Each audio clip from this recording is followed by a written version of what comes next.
கர்த்தருடைய பரிசுநாமத்துக்கு ஸ்தோத்திரம். நான் சொல்ல போகிற வார்த்தை எல்லாருக்குமே தெரியும். யோபுடைய சாப்டர்.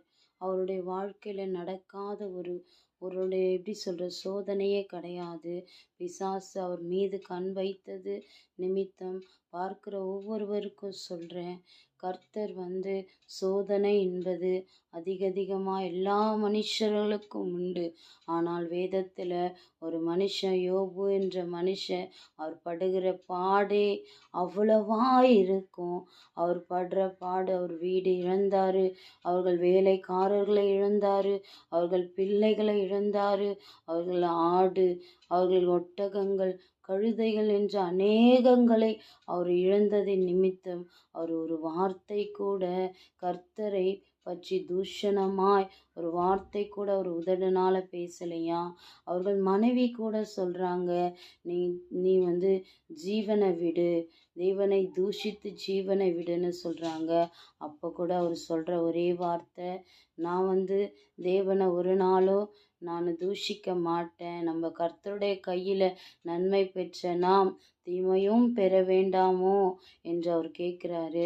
அதுபோல் நம்மளுடைய பார்க்குற ஒவ்வொருடைய வாழ்க்கையிலும் நமக்கு எத்தனை சோதனைகள், எத்தனை பிரச்சனைகள் வந்தாலும் நம்ம அதை கொண்டு கலங்கி நிற்காதபடிக்கு நம்ம தேவனிடத்தில் நம்ம மன்றாடி, யோபுடைய வாழ்க்கையில் நடந்தது அநேகம். ஆனால் அவரை போல நம்மளாம் பாடுகள் பட முடியாது. ஏன்னா அவர் பட்ட பாடுகள் நம்ம பட்டிருந்தோன்னா போ அப்படி சொல்லிட்டு தேவனை தூஷித்து நம்ம விட்டு இருப்போம். ஆனால் அவர் அப்படி கிடையாது. அவருடைய வாழ்க்கையில் அநேக பிரச்சனைகள், அநேக சூழ்நிலைகளை கடந்து அவர் தேவனுடைய சமூகத்தில் அவருடைய வார்த்தைக்கு அவர் கீழ்ப்படிந்து இருந்தது நிமித்தம் அவர் இழந்தவைகளுக்கு எல்லாவற்றையும் இரட்டத்தனையாய் அதிகமாய் ஆசீர்வதிக்கப்பட்டு அவர்களுக்கு மீண்டுமாய் அவைகளெல்லாம் கிடைத்தது. அதுபோல நம்முடைய வாழ்க்கையில் அநேக சோதனைகள் வரலாம், அநேக பிரச்சனைகள் வரலாம். அதை கண்டு ஒரு நாளும் நம்ம சோர்ந்து உட்காராதபடிக்கு கர்த்தர் கொடுத்தார், கர்த்தர் அவைகளையும் மீண்டுமாய் நமக்கு தருவார் என்று சொல்லி அவருடைய வழியில் நம்ம ஒவ்வொரு நாளும் நடக்கணும்.